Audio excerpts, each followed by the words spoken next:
Abby, hello. Hello, how are you? Good, thank you. Okay, Abby, tell folks a little bit about you, and then I've got a hypothetical situation I want to drop you right in the middle of. Oh, wonderful. Well, thanks so much for having me. My name Yeah. is Abby Thompson. I am founder and consultant at Bloom Marketing. We offer fractional CMO services, of course, strategic marketing projects, and marketing coaching. Okay, so here's my scenario. Okay. Okay. Most of your work and interactions with clients, I imagine, are virtual, but this new client, it's brand new. They're brand new to you. The engagement's brand new. They're only 5 minutes from your house, and it's Monday morning. So you're actually going to show up there and start day one with these guys Nice. in their office. So you walk in 9 o'clock on Monday. When you walk into a brand new engagement like that, what's the nightmare scenario you're walking into, and what's the dream scenario you're walking into? Great question. So, nightmare and dream scenarios for new clients. Love Yeah. it. So let's start with dream because I like that better. So, my dream scenario for a new client would be a client who is growth focused and I think has clear goals. So, typically, I'm working with an owner or a CEO Hmm. directly and someone who is transparent, whether it's with the good, with the bad, but someone who has goals and can articulate them. And a lot of times I will say that, maybe those aren't fully baked by the time I'm in there, but even if they aren't, someone who is willing to get there and get to those specific goals is super important, not just for marketing, but really for the entire business, right? And the other thing I would say about my dream, just especially from a marketer's perspective, is someone who values brand awareness strategies just like they do those direct growth strategies. So I'm not saying they always have to be 50-50, but someone who really understands the value of brand awareness and as well as combining them with growth strategies. What's the nightmare? Okay, the nightmare.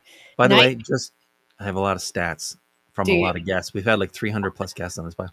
Yeah, I Two bet. out of every three guests start with the nightmare. Only one out of every three start with the dream. Interesting. I'm Don't know why. interested to hear about that. Yeah. Okay. We'll dig into that some other time. Yeah. So, nightmare scenario with the new client, I think, is someone who brings me in to fix marketing, right? Hmm. Gone through iterations and iteration, and nothing seems to be working. And so sometimes that's a little bit of a red flag because there's deeper issues there. So someone who needs a fix as opposed to an evolution or growth strategy, or is really open to that next step. Um, and then the other thing that's really important is those goals. So, an organization that can't arrive at goals or isn't willing to nail down what their goals are, whether it's for just this year or for 3 or 5 years from now, those are so important to have. Okay. All right. Good. Tamara, hi. Hey, how you doing? Dean, Tell did I folks hear a little that bit it's your about birthday you. today? Oh, yeah. Thank you. It is my birthday. In fact, I forgot my birthday, logged into LinkedIn this morning, saw that I had like a ton of messages, and I said, oh my God, what went wrong? And it turns out it was just a lot of people had the alert. And so they just said happy birthday to me. So, Yeah, those were the little birds that told me yeah, today was your that freaked birthday. me out. Happy I said, "Oh my Happy god, what's birthday. going on?" Because I've always got a campaign running on LinkedIn. They're like, "Did I suddenly like tick off a lot of people? What's going on?" And it turns out it's just happy birthday. So, phew. But at least it reminded me it's my own birthday. Tamara, and tell people a little bit about you, and then I want to talk about your nightmare versus dream scenario when you're walking into a new engagement. Gotcha. Overall, I'm a accidental fractional CMO. Back in the day, it was called consultant. Mm-hmm. Between gigs, I mean, I'm an advertising and marketing maven, and between full time opportunities, I take on projects, and it's been mostly spread by word of mouth. In this current economy, it seems that more people are hesitant to bring in full staff, so they Mm-hmm. like the idea of the fractional engagement or consultative engagement. So I have worked across industries. I consider myself industry agnostic, and across different sizes of businesses from small to enterprise, startup to growth stage, et cetera. And I really love what I do. So curiosity is my cornerstone.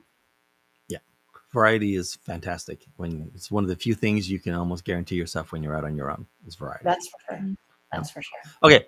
So you're walking in, brand new customer, brand new engagement, day one. And so they've been through your sales process, but now the paperwork's signed and the ink is dry and you're walking in. What's the nightmare scenario you're walking into with a new client, and what's the dream scenario? Okay, starting with the dream again, just to raise the tick on that. Yeah. I think, locking arms with the CEO and starting off with an overall clear mandate of what the CEO would like to have happen, and then bringing in the C-suite, gathering the troops, and being the orchestrator of getting the discovery process started. Mm-hmm. I want everyone to come to the party with an open mind. Maybe I'll bring some croissants, some coffee, and let's have a discussion, because the discovery process is the opportunity to really get to the nut of what possibilities there are for the organization.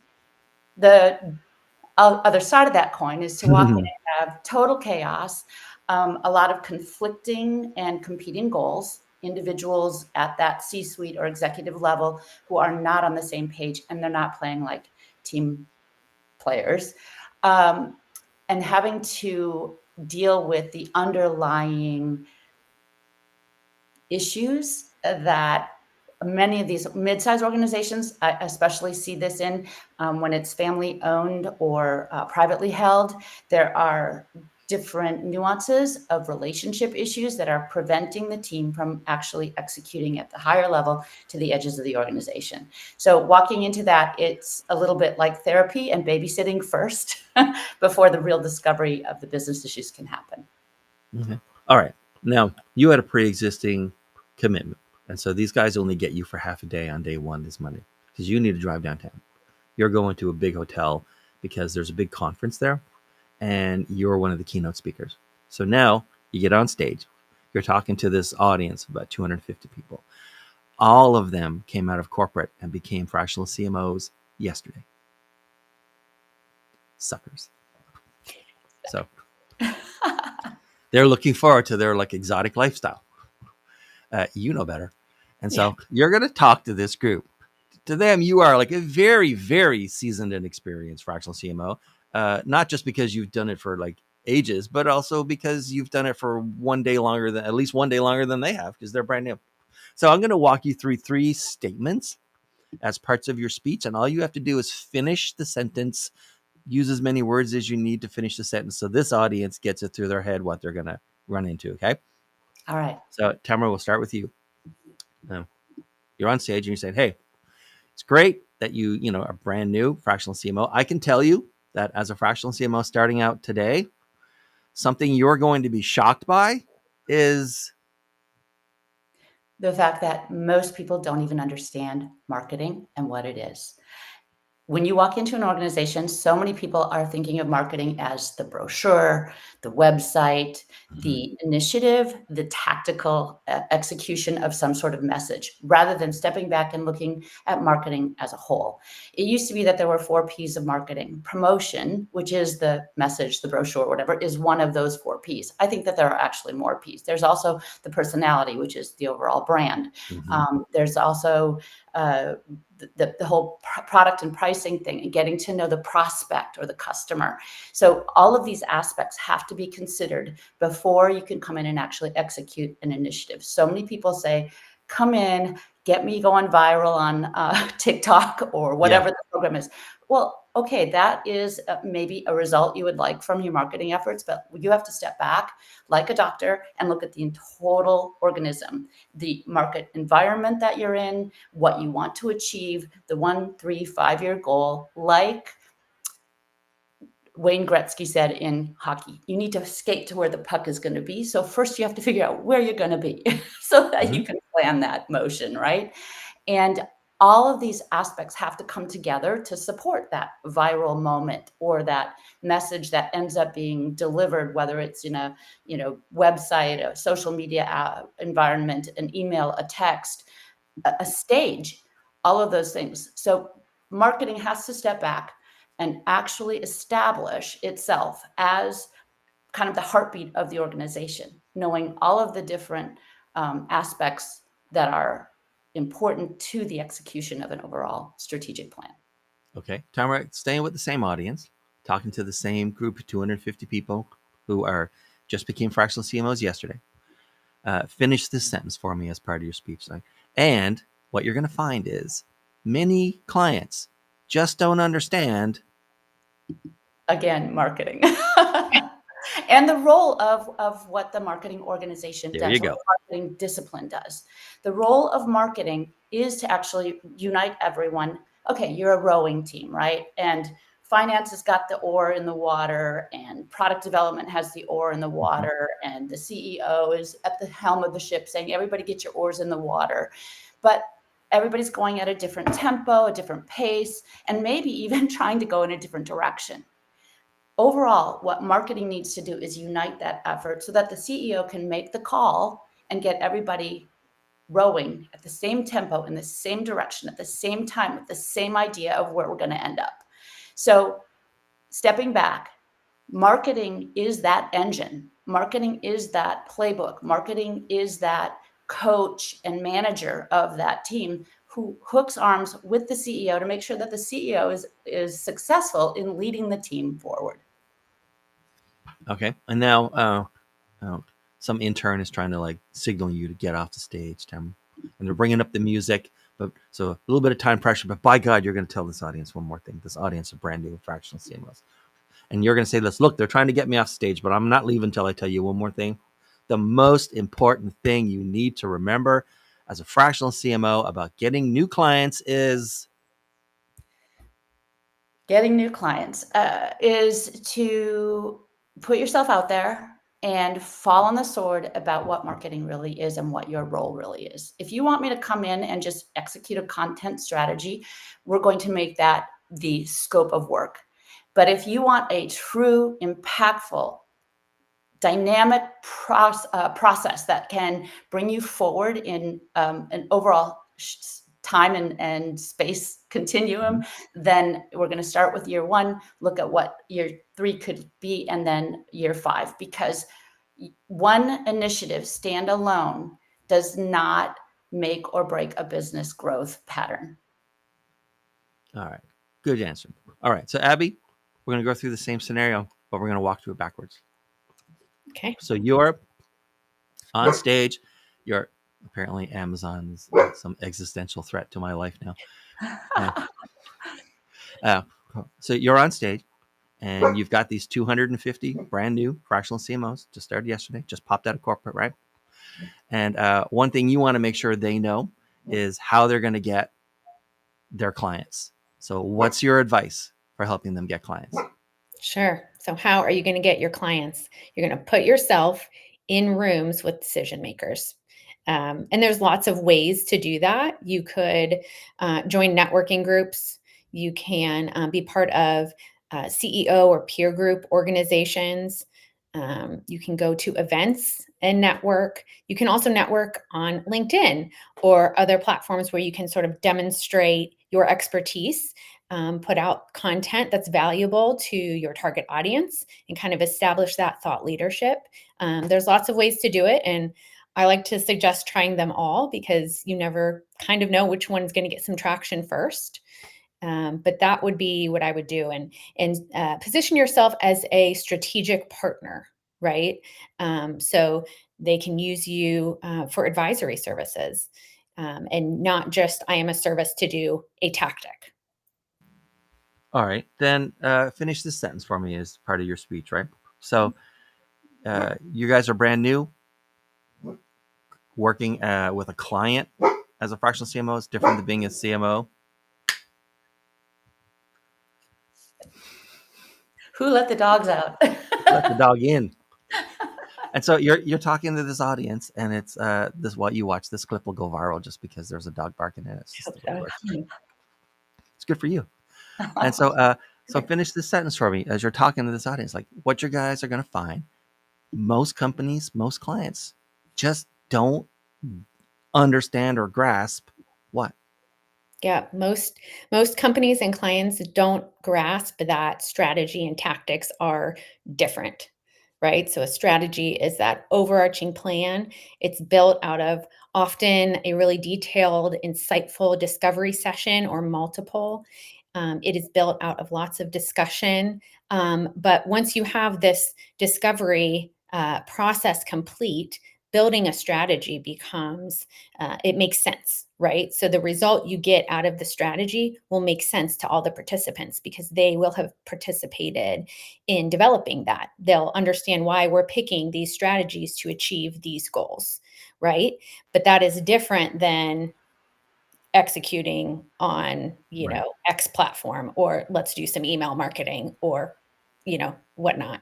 So they're totally different, but to get to the tactics, we have to do this big heavy work of the strategy. And then what do you think like most fractional CMOs when they kick off, let's say anytime in year one, what are they most sort of surprised or shocked by? Yeah. I think what I personally was shocked by was how often I get to play therapist. And I actually now it's really one of my favorite roles as a fractional CMO. And I actually feel very lucky when I'm put in that position because I feel that my clients trust me. They are open enough to share challenges and to sit with me and talk through them, and hopefully we come to some solutions. But it's a role that I didn't necessarily anticipate, and a lot of times we're talking through issues that aren't really all that marketing related. I mean, they always are down the road, but um, it's it's really nice to be kind of an advisor as well as the fractional CMO. Okay, so speeches are over. Interns managed to get you off. They had the music up like you're at the Oscars. Finally, you were chatty, but you got off stage. And now you're out onto the conference room floor and the booths and the people milling around. You've even got a couple of, encounters or meetings set up to talk to some prospective new clients. Okay.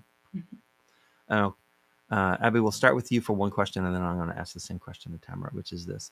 When you're talking to prospective clients about being a fractional CMO for them, what around marketing or the fractional CMO role, what do they tend to overrate or think is more important than it really is? And what do they tend to underrate that you think they should just pay more attention to? Sure. Okay, so let's start with what's underrated. I think what's underrated typically is a well-oiled CRM process.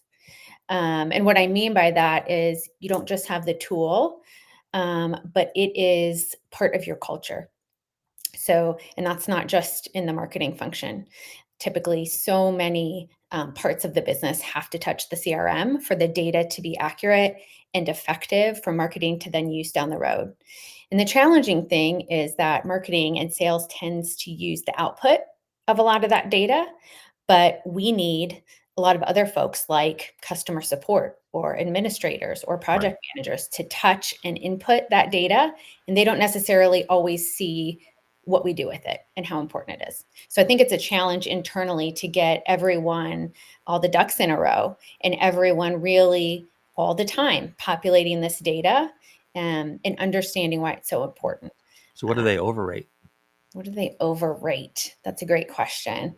I think it's kind of sometimes the social media.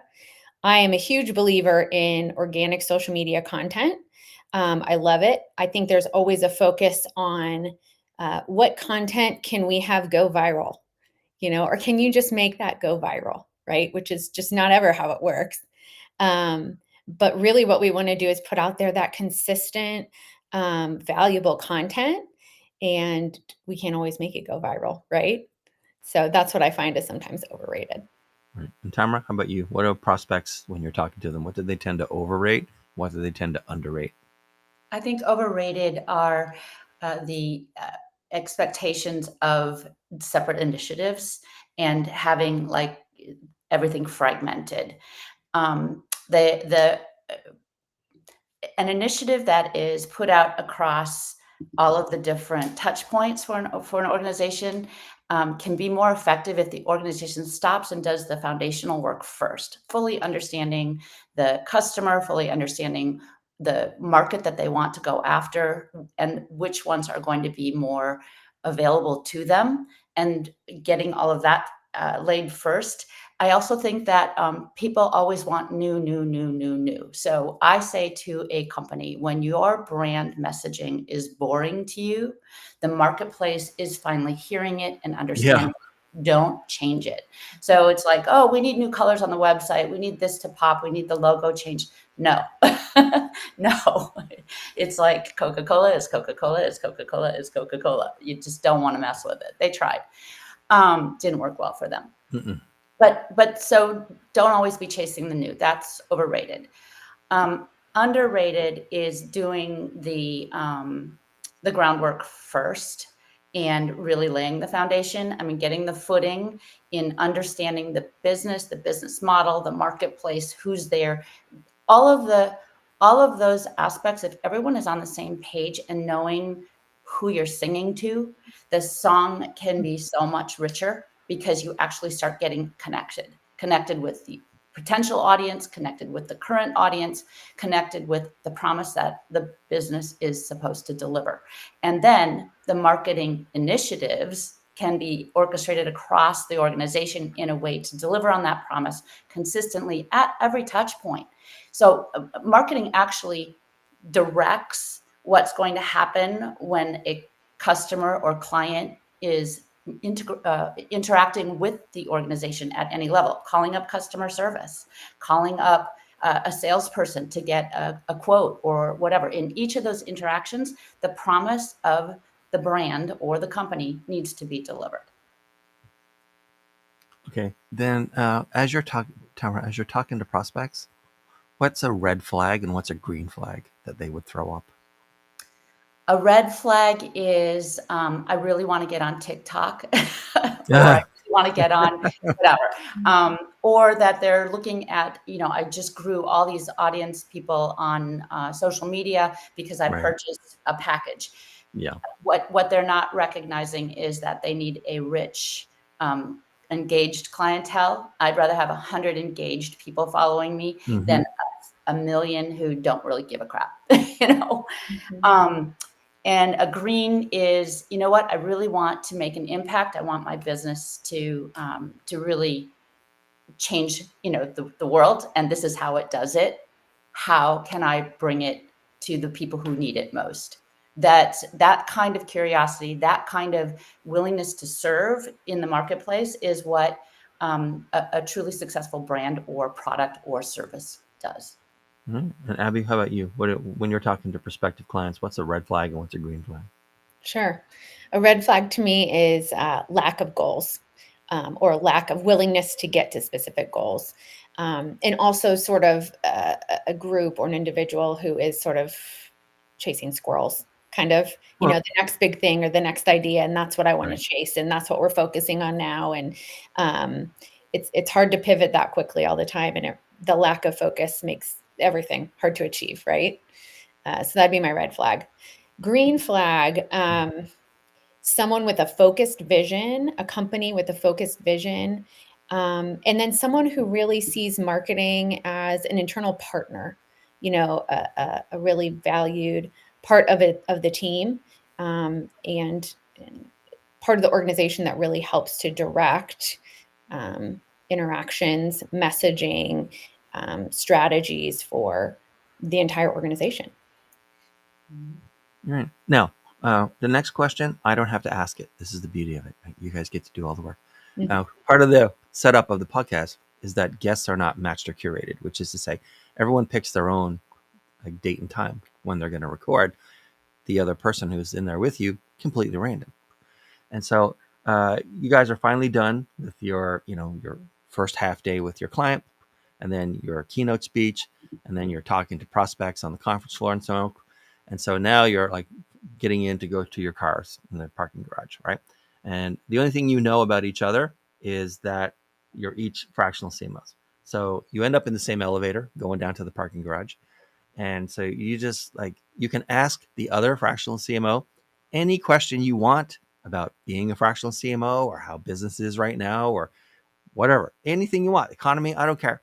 But just like Tamara, you ask Abby a question, and then Abby gets to ask you a question and answer, of course. Interesting. Yeah, Yeah. Abby reached out in on LinkedIn, and I wish we would have had chance to chat. But I guess based on our conversation today, or based on meeting you today, what's one marketing hill that you're willing to die on, like with any client or customer across the board?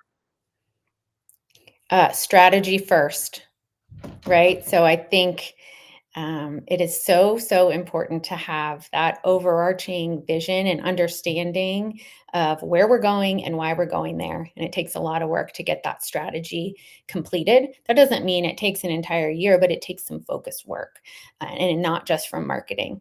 So I would die on the hill of we need everyone involved for a bit of time, from a lot of different functions, so that we can get this right. And then from there, it's typically smoother sailing, right? Everyone knows what we're doing and why. We don't have to ask each other questions or get approval for everything because it's done, right? I am so aligned with you on that. I love that. Same hill. We'll die on it together. And then Abby, what's your question for Tamara? My question is around discovery, and I love how we use that same term. My question would be, what is one of your favorite discovery questions for a new client, and why does it reveal so much? I think the open-ended, tell me what you'd like to see for your business in 5 years. Yeah. And then when I get them to think outside of the current situation and into what the possibility could be, I start to see how open they are to actually dreaming and looking at opportunity. Or do I need to lead them, in that further? And my favorite thing to do is ask a question and then listen, or find another tail, to grab onto to ask the next question to keep on opening up that conversation. But I really need to see where they would like their dream to go. Absolutely. That makes a All ton of right, sense. guys, thank you so much for being here. This was great. Loved it. Um, Abby, who should be reaching out to you these days, and what's the best way to get to you? Sure, thank you. So, I work best with small businesses, and they typically need, I like to call it more of a fractional marketing director. So, typically, these businesses are looking for someone to not only come in and help with strategy and really understanding that vision, but they need some help executing as well, and someone to help manage vendors, someone to help do a little bit of everything. So, that's typically who I've been helping. And my LinkedIn profile is Abby Thompson 2. If you'd like to reach out, I'd love to hear from you. All right, and then Tamara, how about you? Who should be reaching out to you these days, and what's the best way for them to connect with you? The C-suite folks or the executive leadership team should reach out to me when they need a playbook.